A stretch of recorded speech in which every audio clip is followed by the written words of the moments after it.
Today we are happy to have with us Joe Savage.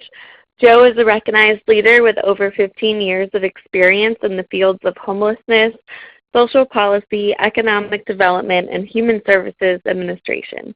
His prior work experience encompasses positions in which he was responsible for overseeing transitional and permanent supportive housing programs, continuum of care funding, strategic planning, and coalition building.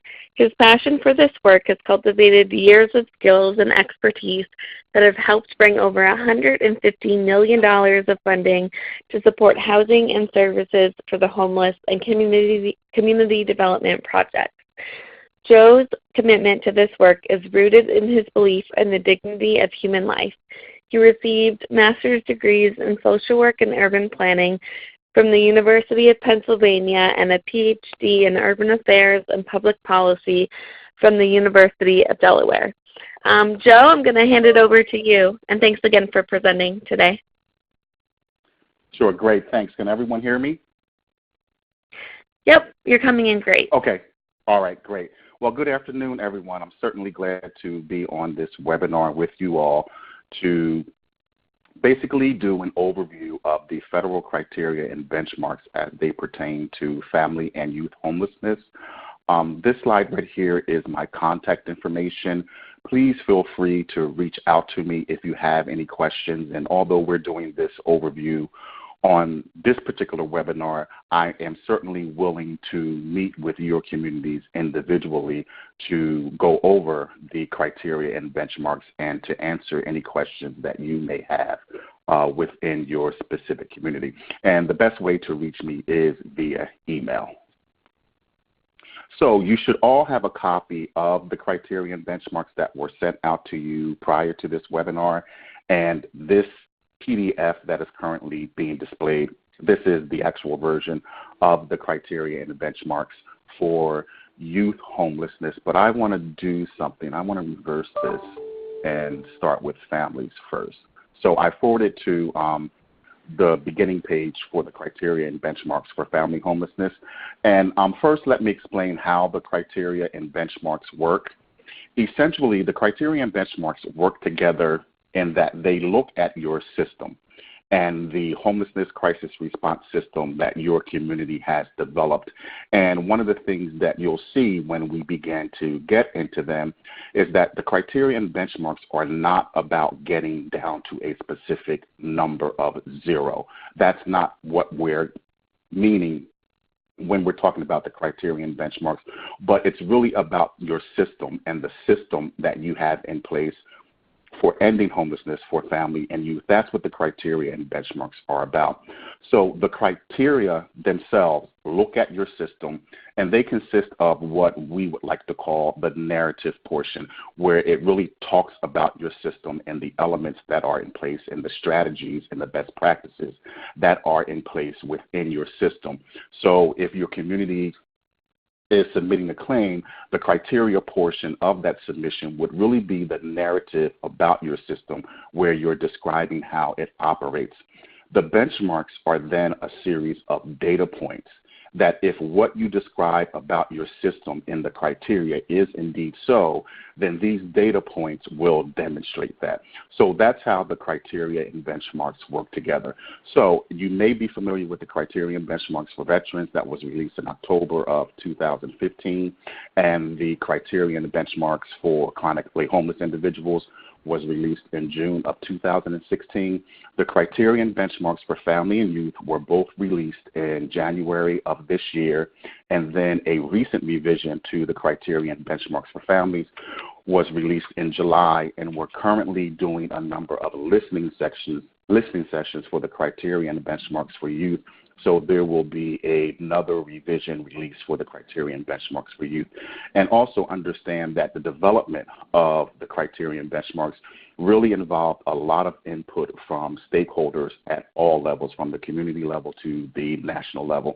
And as I mentioned, we are currently getting additional input on the criteria and benchmarks for youth. And if you're familiar with the criteria and benchmarks for veterans, you will know that even once they've been implemented and as communities come in and begin to receive confirmation, we learn a lot even from that process. And as a result of that, there may be future revisions to the criteria and benchmarks as well. So why don't we jump right in and start with the criteria and benchmarks for ending family homelessness. And I'm going to start with the criteria first, and then I'll go into the benchmarks. And like I said, if you're familiar with the other criteria and benchmarks for veterans or for the chronically homeless, you'll see that these mirror them to a certain extent. So the criteria and benchmarks for ending family homelessness, if you have those in front of you, criterion number 1 is the community identifies all families experiencing homelessness. And the first thing that I want to emphasize as I'm going through criterion number 1 and the other criteria is that when we are talking about families for the criteria and benchmarks, we are referring to families with children under the age of 18 experiencing homelessness and who meet any federal definition of homelessness. So these criteria are going to apply to any family with children under the age of 18 that are experiencing homelessness who meet any federal definition of homelessness. And the key thing to keep in mind is that even though these criteria apply to families that meet any federal definition of homelessness, it does not change the specific requirements under specific federal programs. So for instance, it does not change the definition of homelessness under HUD's COC program, nor does it change the eligibility requirements under HUD's COC program. So I just wanted to make that distinction. So we are referring to families that meet any federal definition of homelessness, but it does not change the definitions or the requirements under specific individual federal programs. So criterion number 1, the community identifies all families experiencing homelessness. This is essentially the by name list. And so we are asking that communities have a by name list for families that are experiencing homelessness. And in developing this by name list, they are using a coordinated system of outreach and reach. They're using multiple data sources and other methods to identify all families that are experiencing homelessness. And then I want to read specifically, the community literally identifies every family who is unsheltered, in shelter, or in transitional housing settings or other residential programs for families experiencing homelessness. And the community coordinates a comprehensive set of strategies across schools, the child welfare system, hotlines, and 211, and other community-based programs to identify families who are doubled up and identified as homeless under the Department of Education's definition. So we want your list to include multiple resources, coordinated outreach, and in-reach to identify all families who are experiencing homelessness, and that's also going to include families who are doubled up or identified as homeless under the Department of Education's definition. So criterion number 1 is essentially your community's by name list. All right, criterion number 2. The community uses prevention and diversion strategies whenever possible and otherwise provides immediate access to low-barrier shelter to any family experiencing homelessness who wants and needs it. So when we are talking about, and this is important to keep in mind, this particular criterion, and it mentions the word low-barrier shelter, this is not limited to just emergency shelter, but it's that the community has the capacity to immediately provide a form of shelter, whether it's emergency shelter, bridge or transitional housing, or some other temporary family to any family experiencing unsheltered homelessness or are in an otherwise unsafe situation. So, number 1, that the community uses prevention and diversion. It's important to understand the difference between prevention and diversion. Think of, the homelessness system as having a front door. Prevention stops people from even coming to the front door and asking to come into the system. Diversion, they are at the front door and you divert them from coming in. So the community uses prevention and diversion strategies. And if they're unable to prevent or divert a family's homelessness, that they have immediate access to some form of low-barrier shelter to any family who needs it. And as I mentioned, that word shelter isn't limiting this criterion to emergency shelter, but it's any form of safe, temporary, and immediate housing for that particular family. Then additionally, with this particular criterion, no family is turned away from shelter or access is not contingent on sobriety, minimum income requirements, lack of a criminal history, or other unnecessary conditions. This is what gets at the low barrier aspect of this particular criterion. And also, family members, regardless of family structure, are not required to separate from one another in order to access shelter. So I know for a lot of communities that particular nuance is going to be a big change. But this is criterion number 2, using prevention and diversion strategies whenever possible, and then giving immediate access to some form of low barrier shelter. And the particular nuances are right there in the document pertaining to what that means. Criterion number 3, the community uses coordinated entry processes to effectively link families experiencing homelessness to housing and services solutions that are tailored to the needs of all family members. This is essentially about the community's coordinated entry system. And that number 1, that the coordinated entry system operates in close coordination with the mainstream system. Second, it uses assessment tools for families that take into consideration the unique needs and characteristics of all adults and child members of the household, including those fleeing domestic violence. And 3, streamlines access and referrals to appropriate housing and supportive services aligned with families' needs and strengths, and is informed by household choice. So this is essentially about the coordinated entry system, that families are receiving the proper assessment that is linking them, and not only linking them, but prioritizing them and linking them to the most appropriate housing and service resources, and that it is including also the choice of that household and their preference as well. So for these first 3 criteria, you have the by name list. Number 2, you have immediate access to low barrier shelter. And again, a key part of that is families shouldn't be separated. And then number 3, the community is using coordinated entry. Criterion number 4, the community assists families to move swiftly into permanent or non-time limited housing options with appropriate services and supports. So this is really about the community using a housing first approach and providing low barrier options that quickly connects families experiencing homelessness to safe, affordable, and sustainable permanent housing, which means that they're also being given the necessary services to keep them in that housing. And that a key element of this, even though this particular criterion is about moving families quickly into some form of stable, non-time limit housing options, but that it's also a safe option. So you're not moving families quickly into permanent housing at the expense of their safety.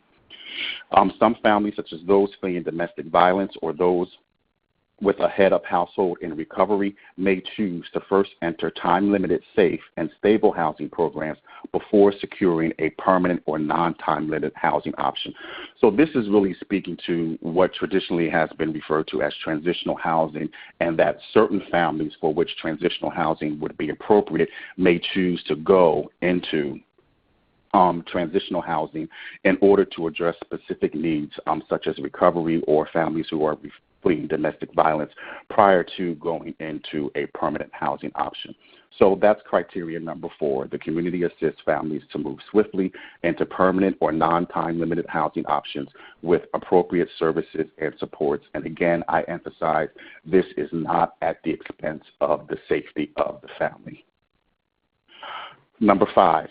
The community has resources, plans, and system capacity in place to continue to prevent and quickly end future experiences of homelessness amongst families. This is really about the community's ability to prevent families from becoming homeless. And what you will see in this first paragraph, and I'll read it, the community has projected the number of families who may need shelter and services and has dedicated sufficient resources to ensure those needs are met and that future experiences of homelessness amongst families are rare and brief. So we're really looking for your community to have a system in place in which you are using data to project the number of families and to anticipate the types of families that could potentially become homeless, and then having the sufficient resources in your system and having the capacity to prevent those families from becoming homeless and entering into your system. So with families, we have the 5 criteria. Number 1, which is essentially the by name list. Number 2 is immediate access to low barrier shelter, and again, that's any form of shelter, not limited to just emergency shelter, and that families aren't turned away from shelter, and then families aren't forced to separate as well. Then number 3, the community uses coordinated entry to effectively link families experiencing homelessness to housing and services. Criterion number 4, the community assists families to swiftly move into permanent, non-time limited housing options. And then criterion number 5, the community has the resources, plans, and system capacity in place to continue to prevent and quickly end future experiences of homelessness among families.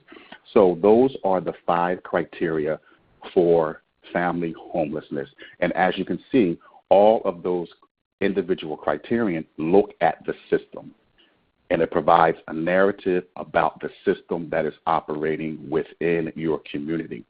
So now when we get to the benchmarks, these are the specific data points that if what you are describing about your system and you're stating that you meet the 5 criteria, then it will play out in these data points for the benchmarks. So for family homelessness, there are 2 benchmarks, benchmark A and benchmark B. And because these have some specifics to them, I want to read each of the indicators under the benchmark. So for benchmark A, if you're looking at the document, you will see that there are 6 indicators. And then for benchmark B, there is 1 indicator.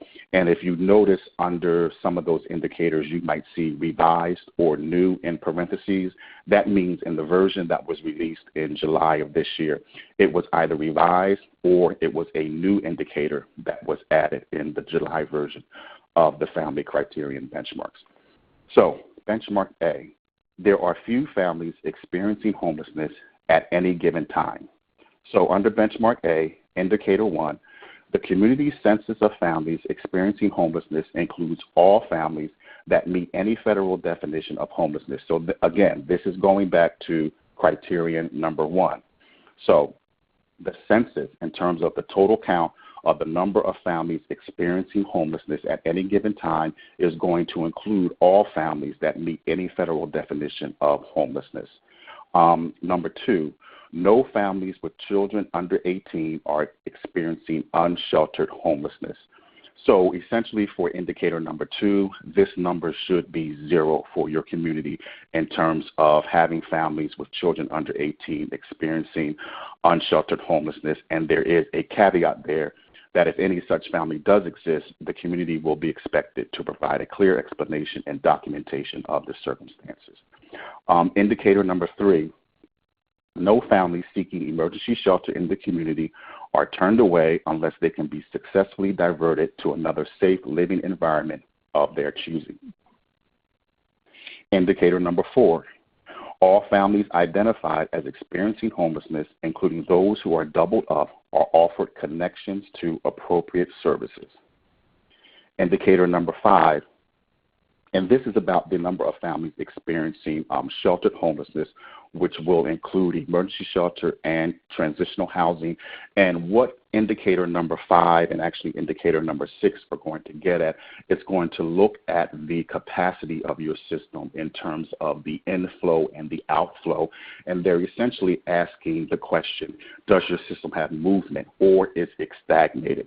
So for indicator number 5, and this is talking about the number of sheltered homeless, the number of families experiencing sheltered homelessness is A, less than or equal to twice the monthly average number of families newly identified as experiencing homelessness, and B, is less than or equal to twice the monthly average of families exiting homelessness to permanent housing. So the way to think about this particular indicator is you're going to look at your current census of sheltered families, and then you're going to compare it to the number of newly identified families that are coming into your system and the number of families that have exited your system into permanent housing. And essentially what this indicator is getting at, it wants your current census of sheltered homeless families to either be equal to your inflow and your outflow, or to be less than twice what that average monthly amount is. So the way that this indicator is really operating, it's making sure that there is flow into your system. If your sheltered census is greater, essentially I'm breaking it down as simple as possible, if your current sheltered census is greater than your inflow and your outflow, then that essentially means that your system is stagnated. Indicator number 6, the community census of families experiencing homelessness is not increasing. Specifically, the average number of families exiting to permanent housing destinations from sheltered or unsheltered homelessness each month is greater than or equal to the average number of families newly identified as experiencing sheltered or unsheltered homelessness each month. So indicator number 6 is looking at your inflow and your outflow, and it's basically stating that it wants your outflow to be greater than your inflow.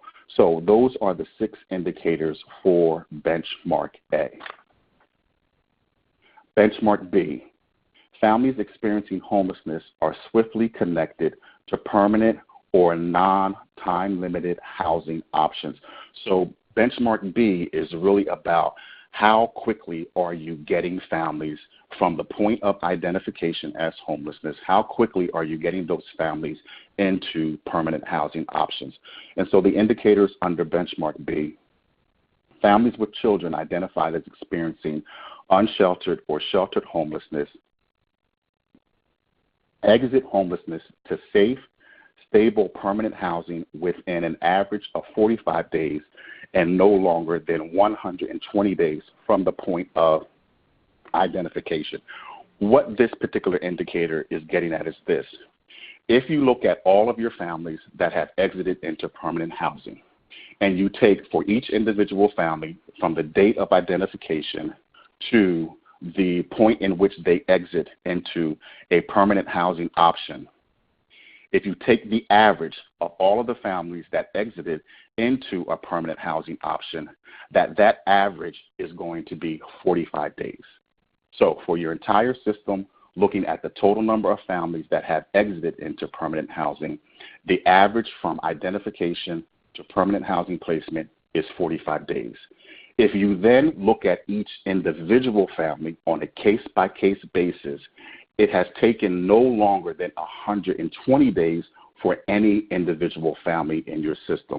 So that's what that indicator is getting at, that the average for all families exiting into permanent housing from identification to permanent housing placement is 45 days.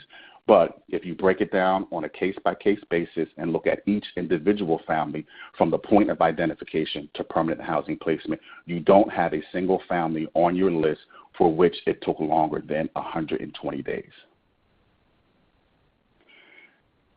And then the 3 caveats under indicator number 1, it is expected that families begin to receive assistance to access safe, stable, permanent housing as soon as they express a desire to do so, with an initial offer of such assistance to occur within no longer than 30 days from the point of identification.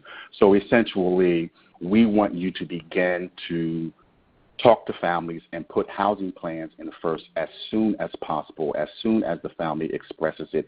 However, you don't take longer than 30 days to begin that initial conversation.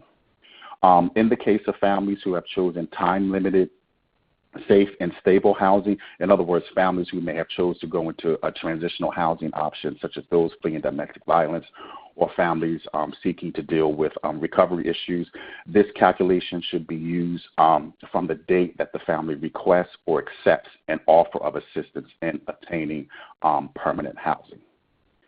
And then C, it is expected that families who choose to enter long-term transitional housing programs are primarily seeking to address issues related to substance abuse, survivors of domestic violence or other forms of severe trauma, and or headed by a pregnant or parenting youth under the age of 25. So this is really getting at those families that are choosing to enter into a transitional housing option. We want it to be primarily for one of these reasons: related to substance abuse, survivors of domestic violence or other severe trauma, or household headed by a pregnant or parenting youth under the age of 25. So those are the criteria and benchmarks for family homelessness. You have the 5 criteria, and then you have the 2 benchmarks, and each benchmark has a series of indicators. And as I mentioned before, the criteria look at your system, describe your system, talk about your system to make sure that certain elements and best practices are in place. And then the benchmarks are the data points that if what you describe about your system is indeed so, then it will play out in those data. And as I mentioned, this is a lot, and I'm available to meet with your community on an individual basis to go into a deeper dive. And then you also have an additional document that was also sent out with this webinar, and it's a questions to assess document. So essentially, it's a series of questions that are aligned with each of the criteria in each of the benchmarks that help you determine where you are in your system in terms of meeting the criteria and benchmarks. And then we also are developing a number of other tools that will assist communities. If you're familiar with the criteria and benchmarks for veterans, you will know that there is a benchmark review tool where you actually plug in your data from the by name list, and it will actually calculate the benchmarks for you with all of the caveats included in those calculations. So we are in the process of developing a number of tools that are going to provide further clarification around the criteria and benchmarks, as well as further assistance in helping your community assess its progress in terms of meeting the criteria and benchmarks. So what I want to do next is I want to talk about the criteria and benchmarks for ending youth homelessness, and then we will have time for some questions. I think if I take questions now, specifically around families, we could get bogged down and never get to the criteria and benchmarks for youth. So let's talk about the criteria and benchmarks for youth. And as I mentioned, they both came out in January of 2017. Recent revision to the family criteria and benchmarks came out in July. We are currently holding a number of listening sessions with stakeholders and with communities regarding the criteria and benchmarks for ending youth homelessness. So you should expect that a revision to these criteria and benchmarks that will include refinements as well as additions and improvements will probably be forthcoming in the next couple of months. And then as we go through these, you will see that they similarly mirror the family criteria and benchmarks. So looking at the document, that's the criteria and benchmarks for ending youth homelessness. Criterion number 1, same thing as with families. The community identifies all unaccompanied youth experiencing homelessness. And so again, this is about the by name list, and that the community is using the same coordinated outreach, coordinated in-reach, multiple data sources. They're using the same practices to identify youth who are experiencing homelessness. And so under criterion number 1A, the community literally identifies every unaccompanied youth who is unsheltered, in sheltered, or in transitional housing settings or other residential programs for youth experiencing homelessness. And the community coordinates a comprehensive set of strategies spanning schools, the child welfare system, including child protective services, the justice system, drop-in centers, hotlines, and 211, and other youth-serving agencies to identify unaccompanied youth who are doubled up or couch surfing and considered homeless under any federal definition. So again, we have that same caveat as we've seen with families, that it's including youth who are defined as homeless under any federal definition. But again, this is not changing the definition of homelessness or the program requirements that are mandated under specific individual federal programs. So criteria number 1 for youth, again, this is essentially about the by name list and using multiple data resources to identify all youth who are experiencing homelessness and using those multiple data sources and who are homeless under any federal definition. Criterion number 2, the community uses prevention and diversion strategies whenever possible and otherwise provides immediate access to low-barrier crisis housing and services to any youth who wants and needs it. This sounds very familiar to the criterion for family and youth for family homelessness. However, there's some caveats that I want to read for youth. The community helps youth avoid the need for emergency shelter whenever possible by connecting and or reunifying them with family members, with members of their family or other natural supports, providing support to the youth's identified family to help them stay at or return home, or through other prevention or diversion strategies. So as you can see with this particular nuance, even though this criterion is similar to the criterion under families, the nuances have been tailored to speak specifically to youth. So again, this particular criterion is about the prevention and diversion strategies whenever possible are in place, but otherwise, if it can't be prevented or diverted, that homeless youth will have immediate access to some form of low-barrier crisis housing and services to any youth who wants and needs it. Something that I will note from the work that we've done on veterans homelessness around low-barrier access to shelter, while we would want communities to have these low-barrier options across their entire system, we have approved communities under the same criterion for veterans where, let's say, if we look solely at emergency shelter, just looking at emergency shelter, all of their emergency shelter options were not low barrier. However, they had some emergency shelter beds within their system that were low barrier. However, with having some of the beds as opposed to all of them as low barrier, we do want to make sure that the community has sufficient capacity. So let's say a community has a total of 50 emergency shelter beds. And again, I'm just using the example of emergency shelter. It may not be that all 50 beds are low barrier. It could be that just 10 or 15 of those beds are low barrier. However, we want you to make sure that the 10 or 15 beds that are low barrier are sufficient for the demand within your community. So let's say you have the 10 or 15 beds that are low barrier, but you have a total of 35 unsheltered veterans. That's not sufficient capacity to meet that need. So when we are talking about low barrier, ideally we want to see that across your entire system, but it may just be that some beds are carved out as low barrier. And if that is indeed the case, we want those number of beds to be sufficient for the capacity. Criterion number 3, the community uses coordinated entry processes to effectively link all youth experiencing homelessness to housing and services solutions that are tailored to their needs. So again, this is getting at coordinated entry. And again, that number 1, your coordinated entry system includes all resources within your community that are appropriate for homeless youth, and that the coordinated entry system is assessing youth and it's matching them to the most appropriate housing and services intervention. And again, when we're talking about homeless youth, some of these resources are going to be unique to youth, such as transitional living programs and host homes, as well as rapid rehousing. And so again, similar to the criterion for families, however, the resources that you would be connecting youth to in your coordinated entry system are resources that are tailored and appropriate for homeless youth.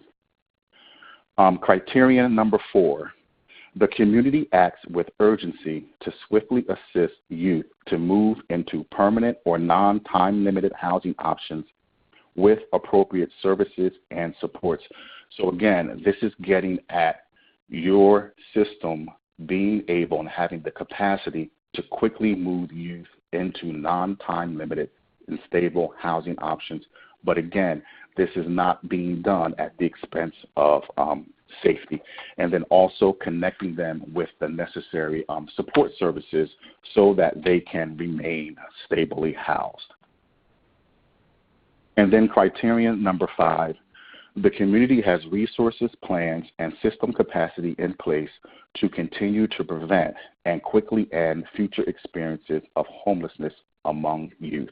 So again, this is mirroring that similar criterion for families, and it's looking at your system having the necessary resources and plans in place, which means you are doing some type of estimation and you are doing some type of projecting in terms of the youth that are likely to become homeless, and that your system has the proper resources and the capacity to prevent and quickly end future experiences of homelessness amongst youth. So those are the 5 criteria for ending youth homelessness. And again, as with families, chronics, and veterans, there are benchmarks, which are data points that if what you're describing about your system and the criteria is indeed so, then it will play out in these data points. And right now, these benchmarks, again, we are getting further input from communities and stakeholders around these, so there will be some refinement to these benchmarks. So benchmark A, there are few youth experiencing homelessness at any given time. And the indicators under this particular benchmark, the community census of youth experiencing homelessness includes all unaccompanied youth under 25 identified by local education agencies or other agencies that meet any federal definition of homelessness. Indicator number 2, no unaccompanied youth under 18 are experiencing unsheltered homelessness. Indicator number 3, no unaccompanied youth ages 18 to 24 are experiencing unsheltered homelessness, with the rare exception of someone who has been identified and offered low-barrier crisis housing and services, but who has not yet accepted assistance. The community continues to outreach to youth experiencing unsheltered homelessness that have not yet accepted crisis housing and services, and continues to offer assistance at least once per week. So if you do have a youth that falls under this particular indicator, we want to see that you're engaging that youth and offering assistance on a weekly basis. Indicator number 4, no unaccompanied youth seeking basic center services or emergency shelter are turned away unless they can be successfully diverted to another safe, temporary living environment of their choosing. And then indicator number 5, all youth identified as experiencing homelessness, including those who are sheltered or doubled up, are offered connections to appropriate housing and services. So that's benchmark A. And then I want to read the note that is under here. Federal partners are also considering an indicator that expresses the maximum number of unaccompanied youth ages 18 and 24 who may be identified as experiencing homelessness in a community at any point in time. So we haven't yet given you all, okay, if you're going to have youth experiencing homelessness that are unaccompanied, what is the maximum number that we want to see in your census? We haven't set what that maximum number is. That's something that we are currently working on getting from the listening sessions that we are holding. And then benchmark B, youth experiencing homelessness are swiftly connected to safe and stable housing opportunities and to permanent housing options. And I just want to read this paragraph also. Federal partners are in the process of developing relevant indicators for this benchmark, focused on assuring rapid exits from homelessness to permanent housing, while also recognizing that some youth may choose to enter time-limited, safe, and stable housing programs or access other residential placements prior to accessing a permanent housing opportunity. Based on input to date from stakeholders and key partners, we are considering indicators that express the following. So again, these 2 indicators, this is where we are getting additional feedback from stakeholders in our current listening sessions. For youth under 18, the length of time in shelter before reunification and placement into permanent housing, transitional housing, or other safe and stable housing, we're currently working to get an indicator on that. And then for youth ages 18 to 24, the indicator is going to look at the length of time in shelter before placement into permanent or transitional housing. And again, we are currently using our listening sessions to help get feedback on what we feel proper lengths of time should be for these two indicators under benchmark B. So for the youth criteria and benchmarks, you have the 5 criteria and you have the 2 benchmarks, A and B. And as I mentioned, we are currently conducting a number of listening sessions and a future revision to the criteria and benchmarks for ending youth homelessness will be forthcoming in the coming months. And that's it for me in terms of the criteria and benchmarks. Again, this was just meant to be a quick high-level overview. I'm available to meet specifically with your individual communities, whether it's in person or over the phone or on a conference call to dive deeper. Again, we are coming out with additional guidance, additional tools and materials to assist your communities in assessing your progress, and then the review process in terms of how communities go about getting this confirmation. For families, it's currently being piloted with a couple communities, and then based on the feedback that we get from the pilots, we'll then establish what that formal process will be. And we haven't yet begun to pilot a process for the youth criteria and benchmarks in terms of confirmation.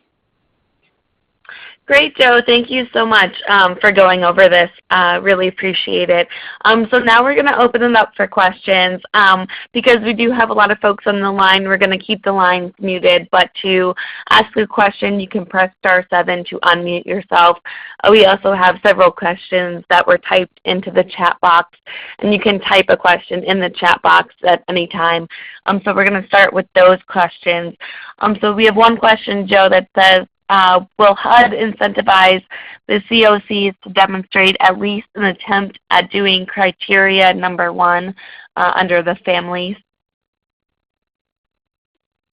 In terms of HUD providing any type of incentive for that, no, not at this time. However, what I will say is as HUD rolls out future COC competitions, you may begin to see some of the language that are here in the criterion benchmarks being included in the COC language, whether it's in project priorities, etc.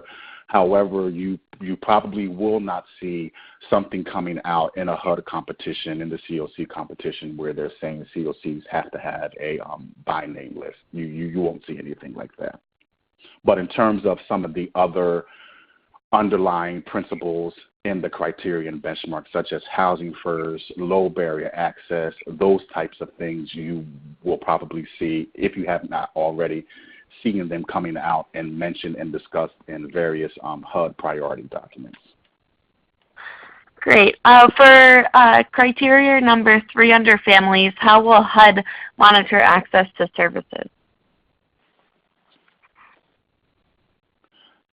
That's primarily going to be done through a community's coordinated entry system. However, in me giving you that answer, what I need you to understand, even though these are the criterion benchmarks and a community will come in through a federal review and confirmation process, as of right now, there isn't anything in place by which a community is going to be monitored after they receive the confirmation.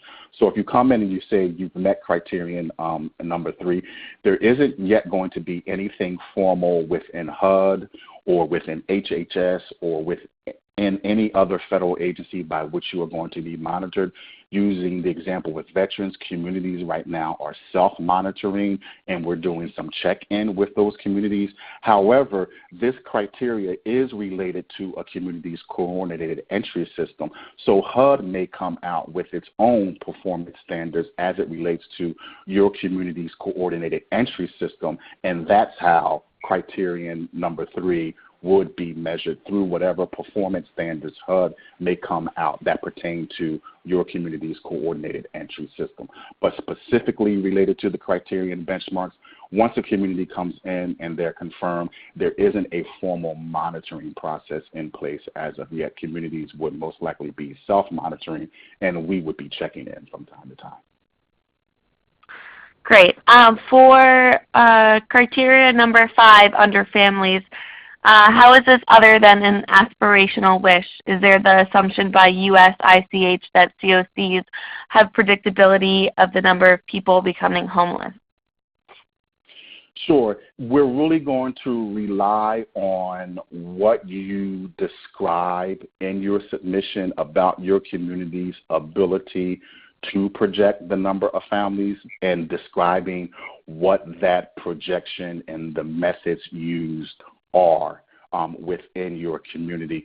I'm trying to find a way to get at this. We do a number of things on the review teams, and if I use veterans as an example, we do a number of things on the review team that, let's say a community does describe the system and the data and the methods that they use to meet this particular criteria and make those projections. We have a number of things that we do behind the scenes in the review process to verify if that process is indeed so and if it is a solid process. So it's going to be something that in your submission you will be describing the methods and the data that you are using to get at that, and then we have a way of verifying the validity and the stamina of those methods. Great. What is the COC's obligation to achieve the benchmarks?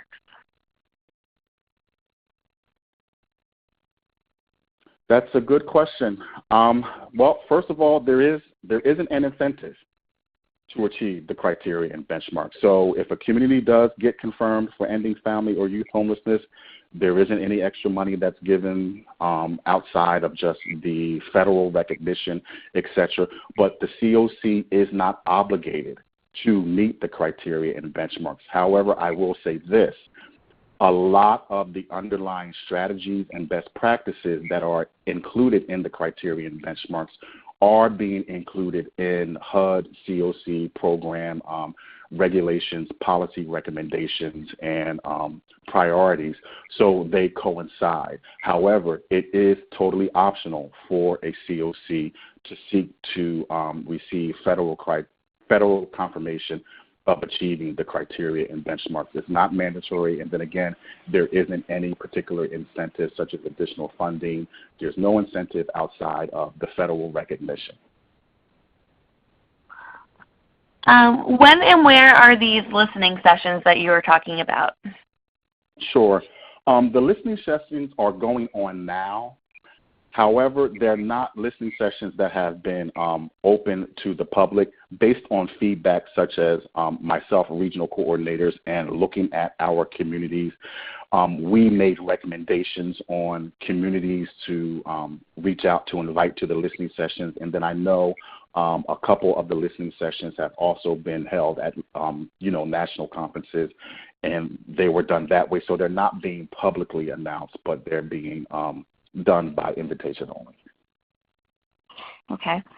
Which shelters are considered appropriate for homeless youth under these guidelines, and will new emergency shelter beds be created outside of the adult family shelter system? In terms of the emergency shelter beds appropriate for youth, it would be those type of beds, those type of emergency shelter beds that are, number one, provided by youth organizations that are specifically for homeless youth. They could be crisis beds for homeless youth, or drop-in centers that have emergency beds for homeless youth. But it's essentially emergency shelter beds that are specific to homeless youth, or even if they are emergency shelter beds that are a part of the larger shelter population, it's a shelter where youth would be safe. And then as far as additional funding for new emergency shelter beds, I can't answer that question. Okay. And since no community is able to serve doubled up youth with COC funds, what are you expecting to see communities do for these youth? Connections to job training, moves into subsidized housing, etc., short of moving them into COC programs. Would host homes be considered doubled up, or is this a PH destination?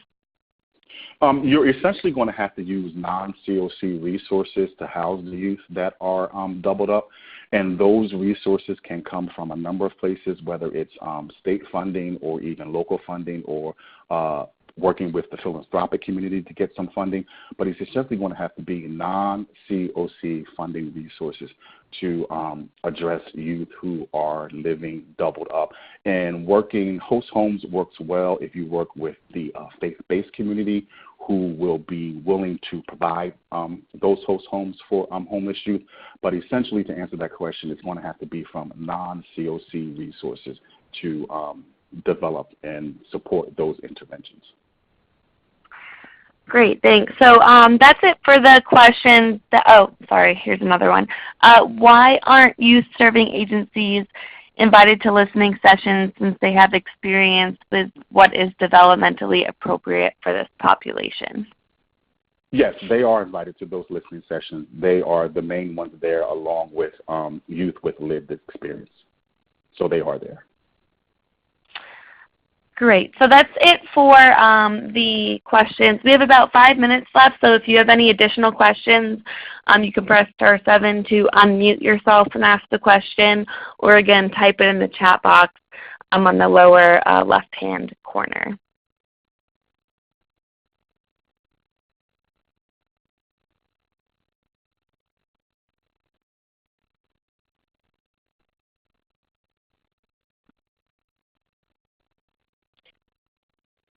So that sounds like that's it for questions. So we're going to wrap up. Thank you so much, Joe, for getting on today. I really appreciate it.